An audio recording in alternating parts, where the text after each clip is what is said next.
Welcome to Telugu రాజ్యం. నేను సిరి. బంగ్లాదేశ్లో ఎలాంటి విధ్వంసాలు జరుగుతున్నాయో చూస్తున్నాం. ఇండియాకి ఎనిమి పాకిస్తాన్ అనుకుంటే కాదు బంగ్లాదేశే ఫస్ట్ ప్లేస్లో ఉంటుంది అన్నట్టుగా అక్కడ పరిస్థితులు రుజువు చేస్తున్నాయి. ఇంతకీ బంగ్లాదేశ్లో జరిగిన దారుణం ఏంటి, అసలు ఏం జరిగింది, ఎందుకు ఇలాంటి సంఘటనలు మళ్ళీ అక్కడ జరుగుతున్నాయి, హిందువుల మీద ఎందుకు ఇలాంటివి జరుగుతున్నాయి, అక్కడ ఉన్న మైనారిటీస్ మీద ఎందుకు ఇలాంటి విధ్వంసాలకి అక్కడ ఉన్న వాళ్ళు పాల్పడుతున్నారు. గతంలో చూసుకున్నట్టయితే అక్కడ ప్రైమ్ మినిస్టర్ కూడా వచ్చి ఇక్కడ ఇండియాలో తలదాచుకున్న పరిస్థితి ఇప్పటికి మనం చూస్తున్నాం. సో దీని మీద స్పందించడానికి మనతో పాటు ఉన్నారు ప్రముఖ రాజకీయ విశ్లేషకులు భరద్వాజ్ గారు. నమస్కారం సార్. నమస్తే సార్. ఇప్పుడు చూస్తుంటే బంగ్లాదేశ్లో గతంలో చూసాము ఎలాంటి అవాంఛనీయ ఘటనలు అక్కడ చోటు చేసుకున్నాయో మనము చూసాము. చాలా వరకు మనము వీడియోలలో మాట్లాడాం. ఇప్పుడు చూసుకుంటే నిన్న కూడా ఒక వ్యక్తిని దారుణంగా చంపిన వైనం కిరాతకంగా, కానీ ఇప్పటికీ కూడా 24 గంటలు గడిచినా కూడా ఇంతవరకు పోలీస్ కేసు ఫైల్ చేసింది లేదు, అక్కడ గవర్నమెంట్ స్పందించింది లేదు సరిగ్గా.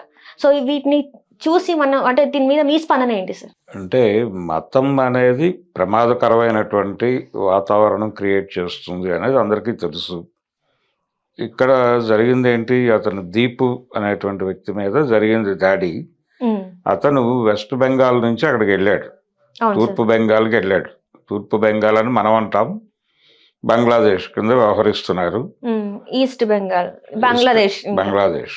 అక్కడికి వెళ్ళాడు. ఆయన వెళ్ళి ఒక గవర్నమెంట్ కంపెనీలో పనిచేస్తున్నాడు. అది వాళ్ళ వ్యాపారం అదే, వస్త్ర వ్యాపారంలోనే బంగ్లాదేశ్ బతుకుతోంది. పేరు ఎక్కువ ఉంది ఎందుకంటే అక్కడ నుంచి చాలా వరకు టెక్స్టైల్ ఇండస్ట్రీస్ అక్కడే ఉంటాయి, ఎగుమతి అవుతాయి, టెక్స్టైల్ అంతా అక్కడే ఉంది. అక్కడ పని చేసుకోవడానికి వెళ్ళాడు ఇతను ఆ ఇండస్ట్రీలో. అతను మహమ్మద్ ప్రవక్త గురించి అభ్యంతరకరమైన వ్యాఖ్యలు చేశాడు అనేది ఈ దాడికి ప్రధానమైనటువంటి మోటో. అతను మా దేవుడిని అవమానపరిచాడు అనే ఉద్దేశంతో వాళ్ళు టార్గెట్ చేసి దాడి చేశారు. అయితే ఈ దాడికి నేపథ్యం అసలు ఇప్పుడు ఆల్రెడీ బంగ్లాదేశ్లో రకరకాల అల్లర్లు జరుగుతున్నాయి. అక్కడ ఒక నాయకుడిని, అతని మీద దాడి జరిగింది, హాతీ అనేటువంటి నాయకుడి మీద దాడి జరిగింది. అలాగే శాంతి భద్రతల పరిస్థితి గందరగోళంగా ఉంది. మళ్ళీ దానికి తోడు మైనారిటీల మీద దాడులు జరుగుతున్నాయని ఈ దీపు మీద జరిగిన దాడి, దీన్ని హైలైట్ చేస్తూ ప్రపంచవ్యాప్తంగా బంగ్లాదేశ్ని మళ్ళీ చర్చలోకి తెస్తున్నారు.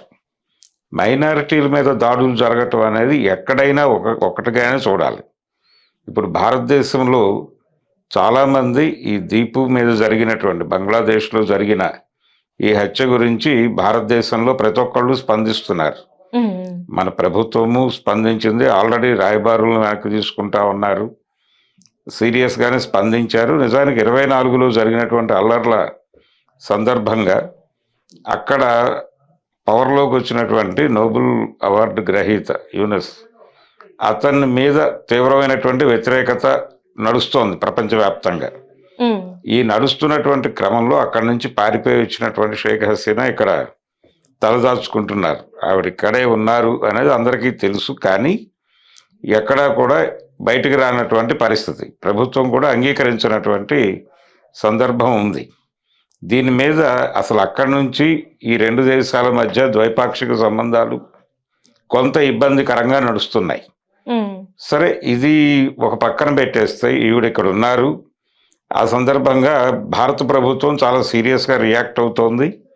భారత ప్రభుత్వం మాత్రమే కాదు, ఇక్కడ ఉన్నటువంటి హిందూ మత నాయకులందరూ, అలాగే సనాతన ధర్మం గురించి తరచూ మాట్లాడే వాళ్ళందరూ చాలా సీరియస్గా మాట్లాడేస్తున్నారు. కానీ వీళ్ళు పట్టించుకోనటువంటి అంశం ఏంటంటే, అక్కడ మైనారిటీల మీద దాడి జరుగుతోంది, ఓకే, భారతదేశంలో కూడా మైనారిటీల మీద దాడి జరుగుతోంది కదా, ఈ దాడుల్ని మనం పట్టించుకొని ఖండించినటువంటి సందర్భాలు ఎప్పుడైనా ఉన్నాయా అనేది ఒకటి చెక్ చేసుకోవాలి. అంటే అంత దారుణంగా అయితే జరగట్లేదు కదా, అంతకంటే దారుణంగా ఇక్కడ మైనారిటీల మీద దాడులు జరిగిన సందర్భాలు ఉన్నాయి. అంటే ఇక్కడ చూసుకున్నట్టయితే మైనారిటీస్ పాపులేషన్ పెరిగింది, జనాభా పెరిగింది, కానీ అక్కడ చూసుకున్నట్టయితే 30% ఉన్న జనాభా 1.5కి పడిపోయిందంటే దారుణాలు ఎక్కడ జరుగుతున్నాయి అనేది కూడా మనం చూడాలి కదా. అంటే ఇప్పుడు ఇక్కడ భారతదేశంలో ఉన్న మైనారిటీల సంఖ్యని పెంచి చూపించటం అనేది కూడా ఒక ప్రోగ్రామ్ గానే జరుగుతోంది. ఒక వ్యూహంలో భాగంగా ఇక్కడ మైనారిటీలు ప్రమాదంగా మారుతున్నారు అనే ఉద్దేశాన్ని జనాల్లో నింపటం కోసం ఇక్కడ మైనారిటీల సంఖ్య పెరిగిపోతోంది, భారతదేశం అతి త్వరలో ముస్లిం దేశంగా మారబోతోంది అనే నేరేటివ్ని కల్పించడం కోసం ఇక్కడ పెరుగుతున్న దేశ జనాభాతో పాటు ముస్లిం జనాభా కూడా ఉంటుంది. కానీ రెండింటినీ కలిపి చూపించటం లేదు, విడిగా చూపిస్తున్నారు. చూపించి ఇండోనేషియా కంటే కూడా ఇక్కడ ఎక్కువ పర్సంటేజ్ ముస్లిమ్స్ ఉన్నారు అనేది, అంటే ప్రపంచంలో అత్యధిక ముస్లింలు ఉన్నటువంటి దేశాల జాబితాలో ప్రస్తుతానికి 2వ స్థానంలోనూ 1వ స్థానంలోనూ ఉన్నటువంటిది పరిస్థితి భారతదేశం. అందుకని ఇది ప్రమాదం అని చెప్తున్నారు. కానీ ఇక్కడ కూడా మైనారిటీల మీద జరుగుతున్నటువంటి దాడుల గురించి కూడా స్పందించాలి. మతం అనేది నిజానికి దైవము అనేటువంటిది, మతం అనేటువంటిది, మత విశ్వాసం అనేటువంటిది ఇది మనుషుల్ని టార్గెట్ చేస్తుంది చాలా స్పష్టంగా. అంటే కొన్ని ప్రయోజనాల కోసం ఉద్రిక్తతలు రెచ్చగొట్టడానికి ఇది అద్భుతంగా ఉపయోగపడుతుంది అనేది మనం రకరకాల సందర్భాల్లో చూసాం. ఇక్కడ మైనారిటీలు ప్రమాదకరం అనేటువంటి ఒక భావం, మైనారిటీల నుంచి మెజారిటీ మతం ప్రమాదాన్ని ఎదుర్కొంటోంది అనే నెరేటివ్తో ఇక్కడ రాజకీయాలు నడుపుతున్నటువంటి ఒక రాజకీయ పార్టీ ఉంది. అలాగే అక్కడ కూడా అలాంటి సందర్భమే నడుస్తోంది. అక్కడ కూడా అక్కడ ఉన్నటువంటి రాజకీయ నాయకులు వాళ్ళ రాజకీయాలకు మతాన్ని వాడుకోవటం అనే కార్యక్రమం కూడా జరిగిపోతోంది. అలాగే ఇక్కడ సంఘటనల తాలూకా ప్రభావం అక్కడ సంఘటనల తాలూకా ప్రభావం ఇక్కడ, ఇదంతా భారత ఉపఖండం అని చెప్పుకునేటువంటి ప్రాంతమే. ఇప్పుడు వీళ్ళు చెప్తున్నటువంటి ఈ సనాతన ధర్మంతో పాటు తరచూ మన దేశంలో వినిపించే మాట అఖండ భారత్ అనేటువంటి నినాదం. ఈ అఖండ భారత్లో భాగమే బంగ్లాదేశ్ కూడా. కాబట్టి బంగ్లాదేశ్ నుంచి విపరీతంగా ఇక్కడ వలసలు వస్తున్నారు. బంగ్లాదేశ్ నుంచి వలసలు వస్తున్నారు. ఈ వలసలు వస్తున్నటువంటి వాళ్ళు ముస్లింలు అధికంగా ఉన్నారు. వీళ్ళని టార్గెట్ చేస్తోంది ఇక్కడ ప్రభుత్వం. అలాగే అక్కడి నుంచి ఇక్కడికి వలస వస్తున్నటువంటి హిందువులను వెల్కమ్ చేస్తున్నారు, కానీ ముస్లింల పట్ల వేరేగా ప్రవర్తిస్తున్నారు. ఇప్పుడు సిఏఏ అనేటువంటి చట్టము అలాగే సర్ అనే పేరుతో వీళ్ళకి అంటే ఓటర్ల జాబితాకి సంబంధించినటువంటి కరెక్షన్ ప్రోగ్రాంలో కూడా వీళ్ళ మీద టార్గెట్ చేసి దాడులు చేయటం అనే కార్యక్రమం ఇక్కడ జరుగుతోంది. ఇది ఇక్కడ ఎలాగైతే ముస్లిం సమూహాన్ని ఇబ్బంది పెడుతోందో ఇలాంటి పనులు అక్కడ కూడా జరుగుతున్నాయి, బంగ్లాదేశ్లో కూడా. అంటే బ్రాడ్గా చూస్తే మతం అనేది ఒక పిచ్చి అనుకుంటే ఆ పిచ్చి ఏ స్థాయికైనా పెడుతుంది, ఎక్కడైనా మైనారిటీలకు ఇబ్బంది. అందుకనే గాంధీ గారు ఒక మాట అనేవాడు, నేను అప్పటికి ఇంకా బంగ్లాదేశ్ ఏర్పడలేదు, పాకిస్తాన్గా ఉంది ఇది. తూర్పు పాకిస్తాన్, పశ్చిమ పాకిస్తాన్ అనేవాళ్ళు ఆ రోజుల్లో. పశ్చిమ పాకిస్తాన్ అంటే ఇప్పుడు మనం చెప్తున్నటువంటి పాకిస్తాన్, అది పంజాబ్లో ఒక ముక్క, ఇదేమో బెంగాల్లో ఒక ముక్క. సరే, ఈ బెంగాల్ ముక్క అది ఏర్పడక ముందు గాంధీ గారు నేను పాకిస్తాన్లో హిందువుని, భారత్లో ముస్లింని అని చెప్పేవాడు ఆయన. అంటే ఎక్కడైనా సరే, భారత్లో అయినా కానీ పాకిస్తాన్లో అయినా కానీ మైనారిటీల వైపు నిలబడతాను అనేది ఆయన స్టాండ్. అలాగే నిలబడ్డాడు ఆయన, అలాగే నిలబడ్డాడు. ఆ రోజున ఇక్కడి నుంచి పాకిస్తాన్కి ఆ రోజున ఇవ్వవలసినటువంటి 55 కోట్లు 55 కోట్లు డబ్బుని వెంటనే చెల్లించండి, అంటే ట్యాక్సులకు సంబంధించి బకాయిలు. ఆ డబ్బును వెంటనే చెల్లించండి, వాళ్ళ దేశాభివృద్ధికి వాళ్ళు వాడుకుంటారు అని వాళ్ళ కోసం మాట్లాడినటువంటి సందర్భం ఉంది గాంధీ గారు ఇక్కడ. అప్పుడు ఆయన మీద ముద్ర వేశారు. ఆయన ముస్లింలకి అనుకూలంగా వ్యవహరిస్తున్నాడు, ఆయన పాకిస్తాన్కి అనుకూలంగా వ్యవహరిస్తున్నాడు, ఇలా బ్రాండ్ చేసి ఆయన్ని చంపేదాకా వెళ్ళింది వ్యవహారం. అంటే ఆయన ఆల్రెడీ హిందువు కాబట్టి హిందువులు ఎలాగూ ఆయన కాంపౌండ్లో ఉంటారు, కొత్తగా తన కాంపౌండ్లోకి తెచ్చుకోవాలని ముస్లింలని అనుకుంటున్నాడు ఆయన. అందుకని ముస్లింలని వాళ్ళని తన వైపు లాక్కోవడానికి బిస్కెట్లు వేస్తున్నాడు. అది హిందువుల ప్రయోజనాలకు విఘాతంగా మారుతోంది. అవసరమైతే హిందువుల ప్రయోజనాలని ఆయన కంట్రోల్ చేసైనా సరే అటువైపు వాళ్ళకి ప్రయోజనాలు చేకూర్చడానికి ప్రయత్నం చేస్తున్నాడు. పాకిస్తాన్ వాళ్ళకి డబ్బులు ఇచ్చేస్తే వాళ్ళు వెంటనే ఆయుధాలు కొనుక్కుని భారతదేశం మీద యుద్ధం చేస్తారు, కాబట్టి ఆ డబ్బులు ఇవ్వాల్సిన అవసరం లేదు అన్న పద్ధతిలో ఒక ఆర్గ్యుమెంట్ బిల్డ్ చేశారు ఇక్కడ ఉన్నటువంటి మెజారిటీ మతానికి చెందిన నాయకులు. సో ఆ వైవిధ్యం, ఆ వైరుధ్యం, దాని గురించి గాడ్సే గారు చాలా స్పష్టంగా తన మరణ వాంగ్మూలంలో చెప్పాడు. అది ప్రపంచానికి తెలియాలి అని జవహర్లాల్ నెహ్రూ గారు కూడా అనుకున్నాడు. అందులోనే ఇంకొక భాగం కూడా రాశాడు ఆయన గాంధీ గారి గురించి. ఆ భాగాన్ని ఎడిట్ చేసి ఈ భాగం మాత్రం ప్రపంచం ముందు ఉండేలాగా జవహర్లాల్ నెహ్రూ గారు ఒక కేర్ తీసుకున్నాడు. ఆ రోజు నుంచి భారతదేశంలో కానీ, ఇంకా భారతదేశం సెక్యులర్ దేశం అని చెప్పుకుంది, వాళ్ళు చెప్పుకోలేదు. వాళ్ళది మత ప్రాతిపదికన నడిచే దేశాలు కానీ చెప్పుకుంటున్నారు వాళ్ళు. అందుకని భారతదేశం కంటే ప్రమాదకరమైన పరిస్థితి అక్కడ ఉంటుంది. బంగ్లాదేశ్లోనూ ఉంటుంది, పాకిస్తాన్లోనూ ఉంటుంది, ఉండటానికి ఛాన్సెస్ ఉన్నాయి. ఎందుకంటే ఎక్కడైనా మెజారిటీ మతం మైనారిటీలని కంట్రోల్ చేసేటువంటి ప్రయత్నం చేస్తుంది. అక్కడ మెజారిటీ మతాన్ని తన వైపుకి తిప్పుకోవటానికి, మెజారిటీ మతం అంటే అక్కడ ఉన్నటువంటి సమూహం, ఆ సమూహం మొత్తం తన వెనకాల నడవాలంటే అక్కడ ఒక ప్రమాదాన్ని క్రియేట్ చేయాలి. ఇప్పుడు దాదాపుగా అతను మహమ్మద్ ప్రవక్త గురించి చెడుగా మాట్లాడాడు అనేది టార్గెట్ చేసి చంపారు అతన్ని. ఆ చంపటం వెనకాల రాజకీయ ప్రయోజనం ఖచ్చితంగా ఉంది అక్కడ. ఆ రాజకీయ ప్రయోజనం ఏమిటి అంటే, వీళ్ళు ద్వారా అక్కడ ఉన్నటువంటి ఇస్లాంకి ప్రమాదం వాటిల్లుతోంది, ఇక్కడ ఉన్నటువంటి హిందూ మతం ద్వారా ఇస్లాంకి ప్రమాదం వాటిల్లుతోంది అని చెప్పడం ద్వారా దీన్ని కాపాడేటువంటి బాధ్యత మేము తీసుకుంటున్నాం, అందుకని మా వెనకాల నిలబడండి మీరు అందరూ అని చెప్పి జనాలకి, అక్కడ ఉన్నటువంటి మెజారిటీ మతమైనటువంటి ఇస్లాంకి చెప్పడం. ఆ ప్రోగ్రాంలో భాగంగా వాళ్ళు మైనారిటీల అణిచివేత నడుస్తోంది. అలాగే కొన్ని సందర్భాల్లో మనకు పాకిస్తాన్లో కూడా ఇలాంటి సంఘటనలు కనిపిస్తాయి, అందుకని భారతదేశంలోనూ కనిపిస్తాయి. ఇక్కడేమో హిందూ మతం చేస్తున్నటువంటి దారుణాల గురించి ఖచ్చితంగా మాట్లాడాలి. పాకిస్తాన్లోను, బంగ్లాదేశ్లోను, ఇతర ప్రాంతాల్లోనూ జరుగుతున్నటువంటి దాడుల గురించి కూడా మాట్లాడాల్సినటువంటి అవసరం ఖచ్చితంగా ఉంటుంది. అంటే హిందూ దేశంలో దాడులు అని మీరు అంటున్నారు కదా సార్, నిజంగా దాడులు జరిగితే ఈరోజు లవ్ జిహాద్ అనేది వచ్చేది కాదనుకుంటా కదా సార్? ఈ లవ్ జిహాదు ఇవన్నీ కూడా కల్పనలే అంటారు. కల్పన అంటే ఇక్కడ వీళ్ళని వాళ్ళు తీసుకెళ్ళిపోతున్నారు, వాళ్ళని వీళ్ళు తీసుకెళ్ళిపోతున్నారు, ఇదంతా ఒకే సమూహంగా బతుకుతున్నారు. అక్కడ బతుకుతున్నారు, ఇక్కడ బతుకుతున్నారు. అక్కడ హిందువులను ఎలాగైతే టార్గెట్ చేస్తున్నారో ఇక్కడ కూడా ముస్లింలను అలాగే టార్గెట్ చేస్తున్నారు. ఇక్కడ లవ్ జిహాద్ అంటున్నారు, అక్కడ కూడా అంటున్నారు లవ్ జిహాద్ అని. పాకిస్తాన్ లో కూడా మా అమ్మాయిలని వీళ్ళు ట్రాప్ చేస్తున్నారు అనే మాట అక్కడ కూడా ఉంది. ఎక్కడైనా ఉంటుంది, ఇది ఒక జనరల్ ఫినామినా. మతమే ప్రమాదకరం.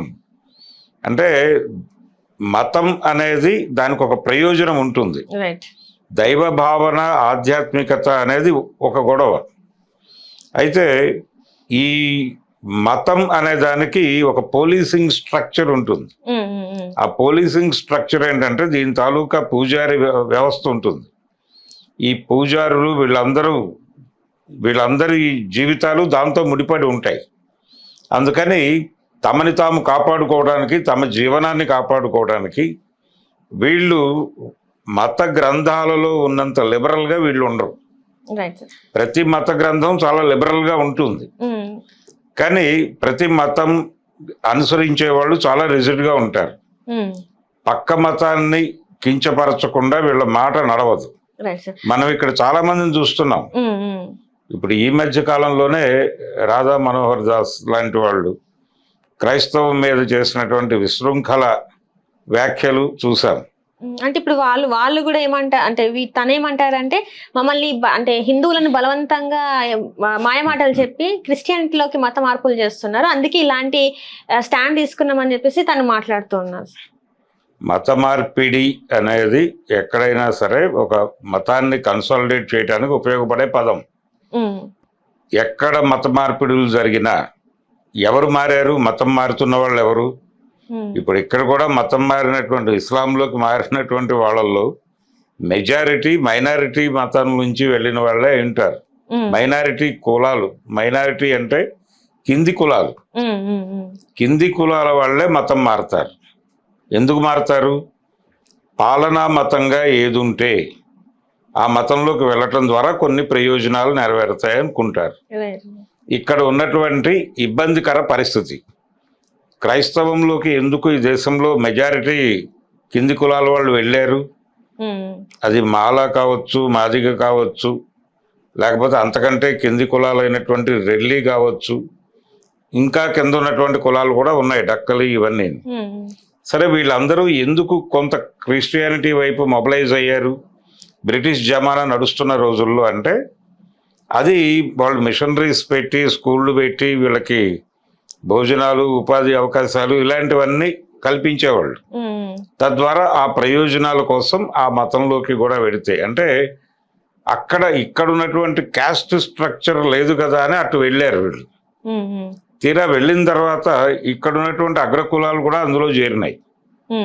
చేరి రెడ్డి క్రీస్తు, కమ్మ క్రీస్తు, బ్రాహ్మణ క్రీస్తు వచ్చేసారు అక్కడ కూడా. వచ్చిన తర్వాత మళ్ళీ హిందూ మతంలో ఉన్నటువంటి క్యాస్ట్ గొడవ మళ్ళీ అక్కడ కూడా మొదలైంది. అదొక గొడవ, అదొక వైరుధ్యం. అలాగే ఇక్కడ ఇస్లాంలోకి మారింది కూడా కింది కులాల వాళ్ళే.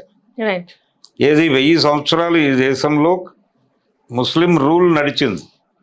1000 సంవత్సరాలు నిజంగానే ముస్లింలు మత మార్పిడులు చేసుంటే ఒక్క హిందువు కూడా ఉండకూడదు కదా 1000 సంవత్సరాల పరిపాలనలో. వాళ్ళు టోటల్గా దేశాన్ని ఎందుకు మైనారిటీలుగా ఉంటున్నారు ఇప్పటికీ వాళ్ళు? అంటే కాన్షియస్గా జరగలేదు. అంటే పెద్ద వాళ్ళు, డబ్బులు ఉన్నటువంటి వాళ్ళు మారలేదు, కింది కులాల వాళ్ళు మారారు. హిందూ మతంలో ఉన్నటువంటి కుల వ్యవస్థలు కింది కులాల వాళ్ళు అటువైపుకి పోయారు తప్ప పెద్ద కులాల వాళ్ళు మామూలుగానే ఉన్నారు. ఇక్కడ నిజాం నవాబు పరిపాలనలో కూడా దొరలందరూ హిందువులే. విసునూరు రామచంద్రారెడ్డి కావచ్చు, ఇంకో రెడ్డి కావచ్చు, ఇంకో రావు కావచ్చు, వీళ్ళందరూ కూడా హిందువులే. హిందూ దొరలని ఆధారం చేసుకుని నిజాం నవాబు పరిపాలన నడిపించాడు. ఇక్కడ ప్రజల మీద నిజాం నవాబు పేరుతో జరిగిన దాడులన్నీ ఇక్కడ హిందూ దొరలు చేసినవి. హిందూ దొరల సైన్యమే ఆయన సైన్యం. ఎవరిది? నిజాం సైన్యం. అందులో కూడా హిందువుల పర్సంటేజ్ ఎక్కువే. అలాగే రజాకార్ సైన్యం, కాసిం రజ్వీ సైన్యంలో కూడా హిందువుల సంఖ్య అధికంగానే ఉండేది. ఈ నిజాలను మరుగుపరిచి దాన్ని మతపరమైన దాడిగా చూపించి, ఇక్కడ మతం మారిపోతున్నారు అనేది చూపించి పదే పదే చూపించడం ద్వారా ఈ దేశంలో మెజారిటీ మతం ప్రమాదంలో ఉంది అనేది ఎస్టాబ్లిష్ చేయడానికి వీళ్ళంత కష్టపడుతున్నారు. బంగ్లాదేశ్లో హిందూ మతం నుంచి ఇస్లాంకి ప్రమాదం ఉంది అనేది ఎస్టాబ్లిష్ చేయటం అనే కార్యక్రమం అక్కడ చేస్తారు కదా. అక్కడ కూడా ఇలాంటి గురువులే ఉంటారు కదా అక్కడ. సో ఎవరి ప్రయత్నాలు వాళ్ళు చేస్తున్నారు. కాబట్టి మతం అనేది ఎక్కడున్నా కానీ ప్రమాదమే. అంటే సెక్యులరిజం మీద కూడా విమర్శ ఉంది. అంటే సెక్యులరిజం అంటే మతం అనేది ఒక పిచ్చి అనుకుంటే సెక్యులరిస్ట్ స్టేట్ని పిచ్చాసుపత్రి అనుకోవాల్సి వస్తుంది. అంటే ఇప్పుడు వీళ్ళు ఎలా మాట్లాడుతున్నారంటే లెఫ్ట్ అండ్ రైట్ పార్టీస్, లేకపోతే లెఫ్ట్ వింగ్, రైట్ వింగ్ అని చెప్పేసి మాట్లాడుతున్నారు. అదే రైట్ వింగ్, లెఫ్ట్ వింగ్ అనేది ఒక బ్రాడ్ ఇది. ఇక్కడ లెఫ్ట్ వింగ్ అనేది టోటల్గా మైనారిటీలకు అనుకూలంగా మాట్లాడతారు అనేది ఒక బ్రాండింగ్ జరిగిపోయింది. ఇప్పుడు మహాత్మా గాంధీ మీద ఎలాగైతే బ్రాండింగ్ జరిగిందని చెప్పారో అలాగే ఇప్పుడు లెఫ్ట్ మీద కూడా బ్రాండింగ్ జరుగుతోంది. ఇప్పుడు దేవుడి పేరుతోనో మతం పేరుతోనో జరిగేటువంటి దాడుల్ని ఎవరూ భుజాన వేసుకోరు. ఎందుకు వేసుకోరు? మతం అనే దానికి ఆ ఇబ్బందికర పరిస్థితి ఉంటుంది.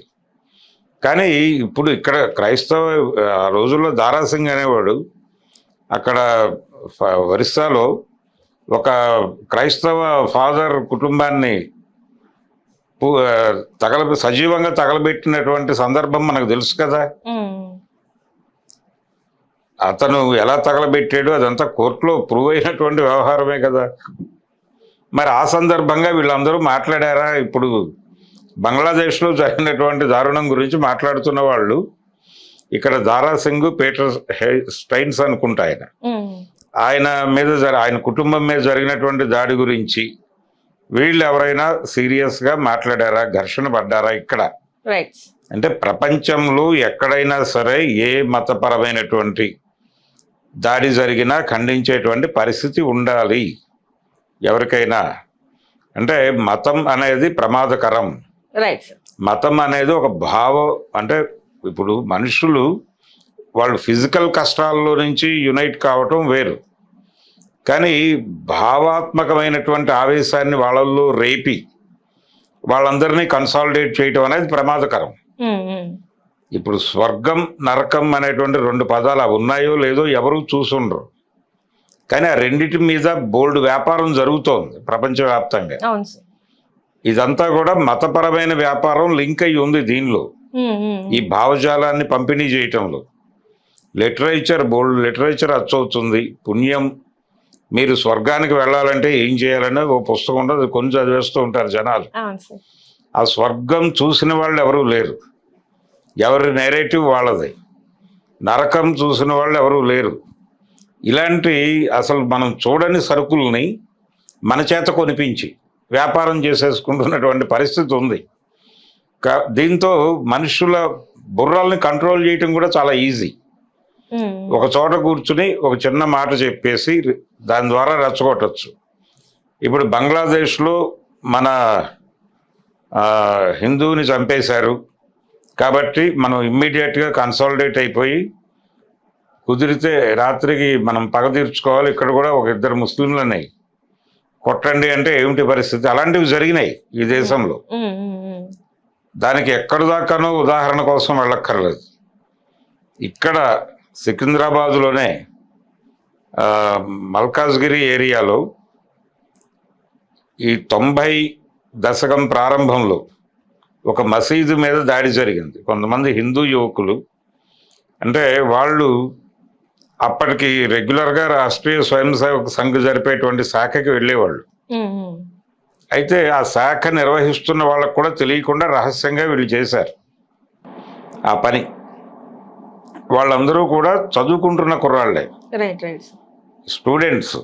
వాళ్ళు బాబ్రీ మసీదు కూల్చడానికి మనకు అవకాశం దొరకటం లేదు, ప్రభుత్వాలు అలౌ చేయట్లేదు. కాబట్టి ఆ ఆగ్రహాన్ని మనం ఎక్కడో చోట వ్యక్తం చేయాలి, దేశవ్యాప్తంగా వ్యక్తం చేస్తే అప్పుడు ప్రభుత్వాలు ఈ గొడవ ఆపడం కోసం దాన్ని మనకు అప్పచెప్పేస్తుంది అని ఒక విచిత్రమైన ఆలోచన చేశారు వీళ్ళందరూ, ఈ కుర్రాళ్ళు. తెలంగాణలో రకరకాల ప్రాంతాల్లో పాలిటెక్నిక్ చదువుతున్న పిల్లలు వీళ్ళందరూ ఇన్వాల్వ్ అయ్యి కలిసి ఒక అర్ధరాత్రి పూట ఒక సెకండ్ షో సినిమా చూసి, శ్రీదేవి థియేటర్ ఉంది అక్కడ, అందులో సెకండ్ షో చూసి ఆల్ఫా హోటల్లో టీలు తాగి 3 ఆ ప్రాంతాల్లో వెళ్ళి మసీద్ మీద అటాక్ చేశారు. పగలగొట్టడం వాళ్ళ ప్రోగ్రాం. ఇది ఒక ఇష్యూ కావాలి. ఇలాంటి ఇష్యూస్ చాలా అయితే అప్పుడు ప్రభుత్వం స్పందిస్తుంది అనేది వాళ్ళ పొలిటికల్ మోటో. పొలిటికల్ అని కూడా అనలేము, అదొక మతోన్మాదమైనటువంటి నిర్ణయమే. ఈ నిర్ణయంలో భాగంగా మసీద్ మీద దాడి చేస్తే అందులో చిన్న గురువు అని ఒకడు ఉంటాడు, రోజు అక్కడ పడుకుంటారు ప్రతి మసీదులో. అతను లేచి ఏమిటి అన్నాడు, అతన్ని కొట్టారు, అతను చచ్చిపోయాడు. ఆ చుట్టుపక్కల ఇళ్లలో ఉన్నటువంటి హిందువులే లేచి పట్టుకున్నారు. తర్వాత వాళ్ళు కేసు లేకుండా బయటకు వచ్చారు. వాళ్ళేం నెగిటివ్ సాక్ష్యాలు ఏం చెప్పలేదు. సో బండారు దత్తాత్రేయ గారి నాయకత్వంలో ఆ కేసు పక్కదారి పట్టి వాళ్ళు హ్యాపీగా రిలీజ్ అయిపోయి కేసు కొట్టించేసుకున్నారు. ఇప్పుడు వారి వారి రెస్పెక్టెడ్ ఏరియాల్లో వాళ్ళు బతుకుతున్నారు. రియల్ ఎస్టేట్ ఇలాంటి వ్యాపారాల్లో ఉన్నారు అప్పుడు. ఇలాంటివి అనేక సంఘటనలు మన మధ్య జరిగినటువంటి పరిస్థితి ఉంది. సో మతం అనేది చాలా ప్రమాదకరమైనటువంటి వస్తువు. మతోన్మాదం అనేది ప్రతి చోట ఉంటుంది. మైనారిటీ మతాల మీద దాడి జరుగుతుంది. దాన్ని చూసే ఇప్పుడు బంగ్లాదేశ్లో జరిగిన హత్యకి ఊగిపోయి ఆవేశంతో రెచ్చగొట్టడం అనేది కరెక్ట్ కాదు. ఇక్కడ ఉన్నటువంటి ఇక్కడ ఉన్నటువంటి మెజారిటీ మతం, అక్కడ మైనారిటీ మతం. అక్కడ జరిగిన దాడి గురించి ఇక్కడ చెప్పి ఇక్కడ హిందువులను రెచ్చగొట్టడం అనేది తప్పు జరిగితే ఇక్కడ ఉన్నటువంటి ముస్లిం సమాజం భయంతో వణికిపోయి వాళ్ళు ఇంకేదైనా చర్యకి పాల్పడే ప్రమాదం ఉంది. అందుకని సాధ్యమైనంత వరకు ఇలాంటి సంఘటనలకి సంయమనంతో, మహాత్మా గాంధీ ఆ రోజున చెప్పింది అదే. ఆయనని ఇప్పుడు ఆయన మీద విపరీతమైన దాడి జరుగుతోంది. గాంధీని ఎట్టి పరిస్థితుల్లోనూ ఈ దేశ చరిత్రలో నుంచి చెరిపేయటం కోసం రకరకాల ప్రయత్నాలు జరుగుతున్నాయి. ఆ ప్రయత్నాల్లో భాగంగానే ఈ మధ్య కూడా ఒక పథకానికి ఆయన పేరు తీసేయటం చూసాం మనం. ఇది గ్రామీణ ఉపాధి పథకానికి ఆయన పేరు తీసేశారు.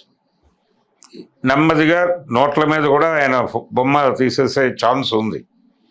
ఈ జాతిపిత లాంటి పదాలు కూడా నెమ్మదిగా రద్దయిపోయేటువంటి అవకాశాలు కనిపిస్తూ ఉన్నాయి. సో ఒక సెక్యులర్ ఫోర్స్గా ఎమర్జ్ అయినటువంటి వాళ్ళందరినీ మీద కూడా ఇక్కడ దాడి జరుగుతోంది. వాళ్ళని అంటే జాతీయవాదం అనే బెత్తం పట్టుకుని కొట్టేస్తున్నారు వీళ్ళందరినీ. ఇటువంటి కండిషన్లో మనం ఇప్పుడు బంగ్లాదేశ్లో జరిగింది కానీ లేకపోతే పాకిస్తాన్లో ఇలాంటి సంఘటన జరిగినా అక్కడున్న మెజారిటీ మతం చేసినటువంటి దుర్మార్గం గురించి మాట్లాడుకుందాం. అక్కడ ఉన్నటువంటి రాజకీయ పరిస్థితుల గురించి మాట్లాడుకుందాం. ఆ రాజకీయ ఉన్మాదం అంటే మతం ప్లస్ రాజకీయం కలిసి, అంటే రాజకీయ ప్రయోజనానికి మతాన్ని వాడటం అనేది ప్రతి చోట జరుగుతుంది. ఇప్పుడు క్రైస్తవ దేశాల్లో కూడా జరుగుతుంది. అది ఇక్కడ జరుగుతుంది, ఇక్కడ జరగదు అనేటువంటి ఇది లేదు. ప్రతి చోట మతం పేరుతోనో, కులం పేరుతోనో, జాతి పేరుతోనో మెజారిటీ జనాల్ని తమ వెనకాల కట్టేసుకోవాలనే ప్రయత్నం ప్రతి ఒక్కరూ చేస్తారు. అదే అక్కడ జరుగుతోంది, ఇక్కడ జరుగుతోంది. ఇలా చెయ్యటం తప్పు అనే దాని మీద మాత్రమే మాట్లాడాలి తప్ప రెచ్చగొట్టే ప్రసంగాలు ఎవరు చేసినా, ఇప్పుడు ట్వీట్లు చేస్తున్నారు కొంతమంది, ఆ ట్వీట్లలో ముస్లిం వ్యతిరేకత మాట్లాడుతున్నారు ఎక్కువగా. ఇది ప్రమాదం. ఇది ముస్లిం వ్యతిరేకత కాదు. ఒక చోట ఒక మెజారిటీ మతం మైనారిటీ మతం మీద జరిగినటువంటి దాడిగానే చూద్దాం. అక్కడ ఉన్నటువంటి ప్రయోజనాలు ఏమిటో అర్థం చేసుకుందాం. ఎందుకు అది ఊరికనే జరగలేదు, ఆ హత్య ఊరికనే జరగలేదు. అక్కడ ముస్లింని అంటే టోటల్గా ముస్లిం సమూహాన్ని తన వెనక కన్సాలిడేట్ చేసుకునేటువంటి ప్రయోజనంలో భాగంగానే ఒక సమూహం ఆ హత్య చేసింది. ఇది వాస్తవం. దాని గురించి కొంచెం లోతుగా అధ్యయనం చేసి మాట్లాడటం మంచిది. కానీ తొందరపడి మతోన్మాదాన్ని రెచ్చగొట్టే పద్ధతిలో దీన్ని వాడుకోవటం అనే దాన్ని మాత్రం సీరియస్గా ఖండించాల్సి ఉంటుంది. Thank you so much sir. Thank you. Hello, Telugu రాజ్యం ఛానల్ చూస్తున్నారా? సామాజిక, రాజకీయ, జీవన చిత్రణే తెలుగు రాజ్యం. అతిశయోక్తులు, అసత్యాలు ఉండవు. రాజకీయ కోణం కాదు, ప్రజా కోణమే కొలబద్ద. తెలుగు రాజ్యం వీక్షణ మీ ఉత్తమ అభిరుచికి నిదర్శనం.